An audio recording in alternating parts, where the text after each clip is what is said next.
বাইজিদ বুস্তামির হাত আগুনের মধ্যে, আগুন জ্বলে কিন্তু হাত জ্বলে না, হাত পড়ে না। দীর্ঘ সময় হাত ধরে রাখলেন বাইজিদ। শামাউন দেখো, হযরত বাইজিদ বুস্তামি রহিমাহুল্লাহ হাত বের করে নিয়ে আসলেন। শামাউনকে বললেন, শামাউন তুমি আবার আগুনের মধ্যে হাত দাও।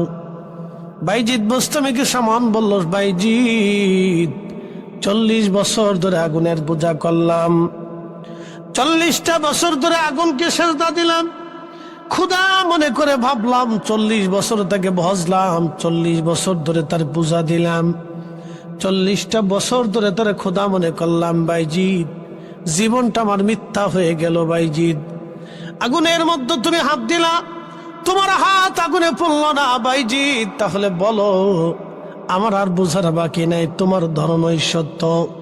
বাইজিদ এটা কি করে সম্ভব হলো? বাইজিদ বুস্তামি ডাক দে বলেন, শামাউন তুমি 40 বছর ধরে আগুনকে সেজদা দিয়েছ, আমি একটা মুহূর্তের জন্য কখনো আগুন সেজদা দেই নাই। আমি আগুনের স্রষ্টা আমার রব, আমার আল্লাহকে সেজদা দিয়েছি। আমি আমার এক মাবুদের সামনে মাথা নত করেছি, আমি ওই মালিকের হুকুম মেনে চলেছি। শামাউন 40 বছর ধরে আমি ওই মালিকের ইবাদত করি, যার কারণে আগুন আল্লাহ আমার নিয়ন্ত্রণের মধ্য দিয়ে দিলেন। হে শামাউন, তুমি যদি আল্লাহকে খুশি করতে পারো, এই আগুন তোমার জন্য আল্লাহ সহনশীল বানিয়ে দেবে।